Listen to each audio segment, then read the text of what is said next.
and welcome Kate Green MP, who is the shadow of state of sorry, first time I get me words muddled up at conference. Welcome Kate Green MP, Shadow Secretary of State for Education, and she is going to address conference live. Thank you, Kate.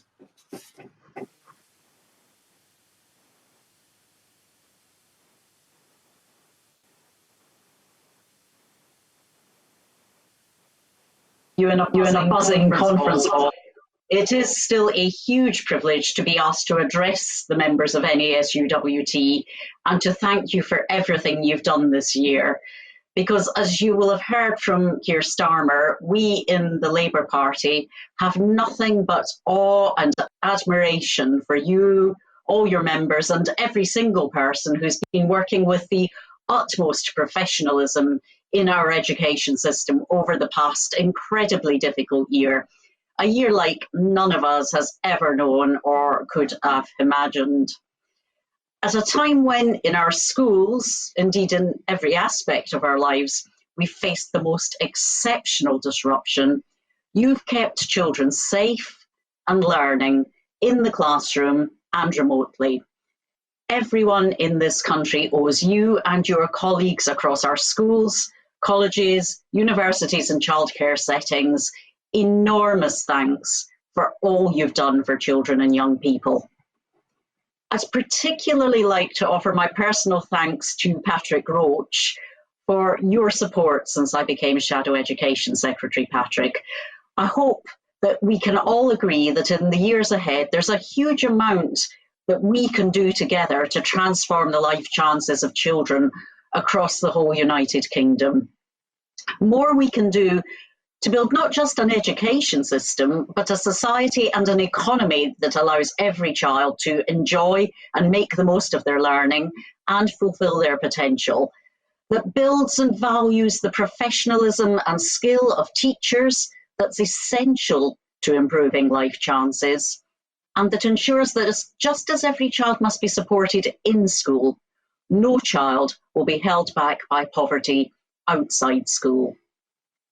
And that task is pressing. Today, I want to speak about how we can tackle the gross inequalities which the pandemic has exposed, but which were already holding back the life chances of too many children. The pandemic did not create, but exacerbated those injustices. The children who've been struggling to learn remotely because of the government's failure to ensure they had all the digital resources they needed to do so, were the very same children who were already struggling to find a quiet space at home where they could do their homework. The children who were so badly let down by the disgraceful food parcels we saw on social media earlier this year were the same children who've been arriving at school hungry because a decade of stagnant real wages and cuts to social security had left their parents struggling. The children who've missed out on the opportunity that being at school could give them to learn a new sport or play a musical instrument or enjoy creating a piece of art were the children whose families couldn't ever afford to have the equipment at home that they'd need to do so. As teachers, you've seen all this firsthand, not just in the last year, but over the last 10 years. It's not just a pandemic, but a decade of poor decisions built on a failed ideology that has let down our children. Now, of course, schools have always worked hard to make up for the disadvantage experienced by the poorest children. And today, if you ask people in this country what's important for children's future, they'd say schools must have the funding they need, not be pushed to the brink of crisis by meeting the costs of the pandemic. They want every child in their classroom with a world-class teacher, a professional who's supported and valued to deliver the very best quality education. Teachers who are respected and recognised for their skill and expertise, not forced to take another real terms cut to your salaries. But we have to recognise that schools and the professional skill of talented teachers alone cannot fully compensate for the deeply damaging harm done to children by the cruel and devastating effect of child poverty. And the Conservatives' record on this is shameful. In early 2020, just before our country went into lockdown, there were 4.3 million children growing up in poverty. 3 children in every 10 growing up in families that were struggling to pay the bills or put food on the table.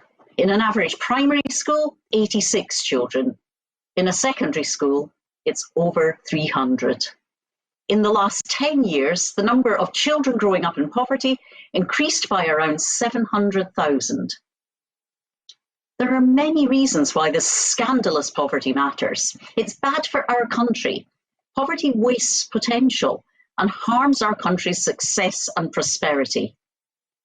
More important still, it hurts children, not just in the future, but as they grow up. It harms their health. It damages their sense of self-esteem and well-being. And its impact on their education is devastating. As poverty has risen over the last decade, efforts to close the education attainment gap have faltered. 2 years ago, the Education Policy Institute found that the glacial pace of the Conservative government's action meant it would take 500 years to close the attainment gap at GCSE. 1 year later, even before the pandemic struck, progress had stopped altogether. And this isn't just happening in England. In Scotland, while the SNP prioritise a debate about the Constitution, a national scandal is holding back a generation of children. The First Minister said she wanted to be judged on her record on education. It is now clear that record is one of failure. Several years and millions of pounds into the SNP's attainment challenge, and there's still no robust evidence that the attainment gap is closing. Young people in the most disadvantaged communities are less likely to leave school with the qualifications they need, and the pass rate for Scottish hires had fallen for 4 consecutive years, even before the pandemic. After the SNP's 14 years in office and Nicola Sturgeon's 7 as First Minister, 1 in 4 children in Scotland are growing up in poverty.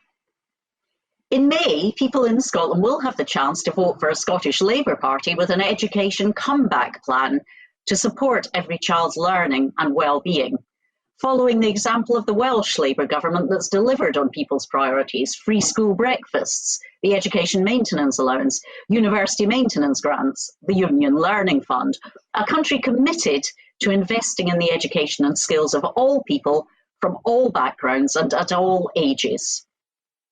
But as for the response of the Westminster government, I see a dismaying lack of ambition for every child and a failure to prioritise their success and well-being.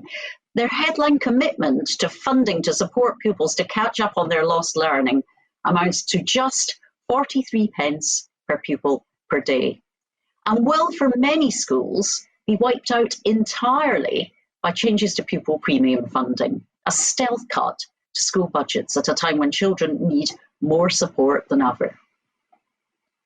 No child should be left behind because of the pandemic, nor because of their background, the country they live in, or their family circumstances. We owe every child the best chance to recover their lost learning and the investment in their education to achieve all that they are capable of. We should never accept less than the best for children who face the greatest challenges, including those with special educational needs and disabilities.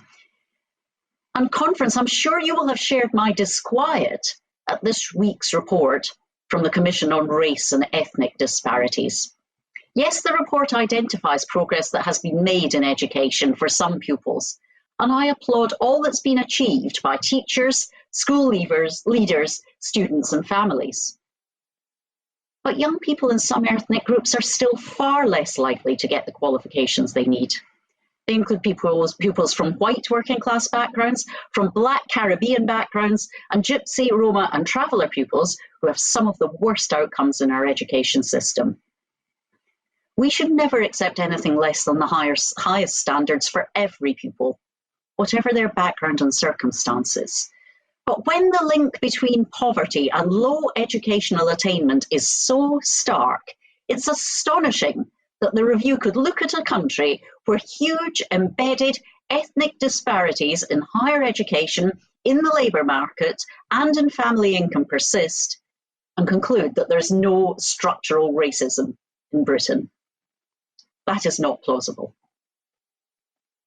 Of course, it's not just academic attainment, important as that is, that determines a child's opportunities in life. Children's well-being, their physical and mental health, are essential for them to make the most of their childhood and for their life chances. Well-being isn't an alternative to or a distraction from getting children the knowledge and skills they need. It's an essential condition for it. Without the foundation of good health and well-being, children will be disadvantaged in their learning and unable to fulfill their potential. That's why, as we look to children's recovery from the pandemic and beyond, we must make the well-being of all children a priority. Because the reality is that the last year has been hugely challenging for all of us, but especially for our children. They've spent most of the year out of school, away from their friends, missing out on opportunities to socialise and develop.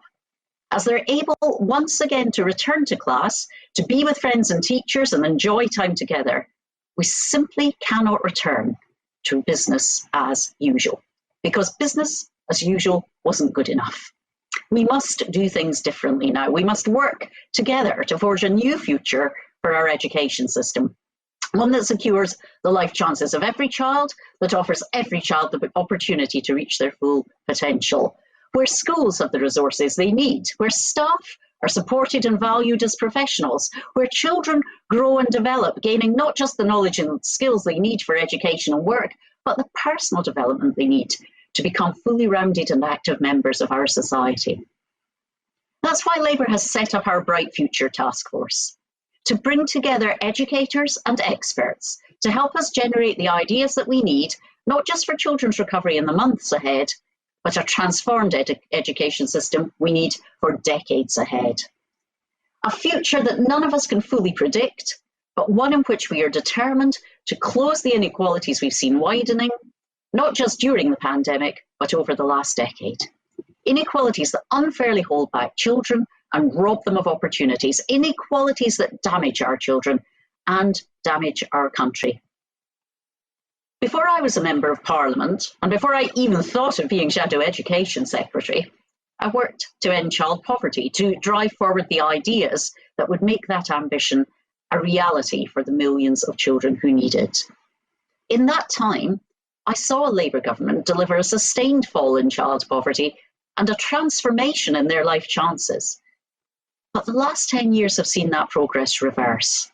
Progress in closing the attainment gap has ground to a halt, child poverty is rising, and the pandemic has thrown off course the childhoods of a generation of young people. So offering a secure future to every child, a bright future in which they can make the most of their childhood and fulfil their potential, will be Labour's defining mission. And as we recover from the impact of this pandemic, we in Labour recommit to our ambition to tackle child poverty, to end educational inequality, to ensure every child has the chance to fulfil their potential, and that Britain will be the best place in the world for children to grow up in.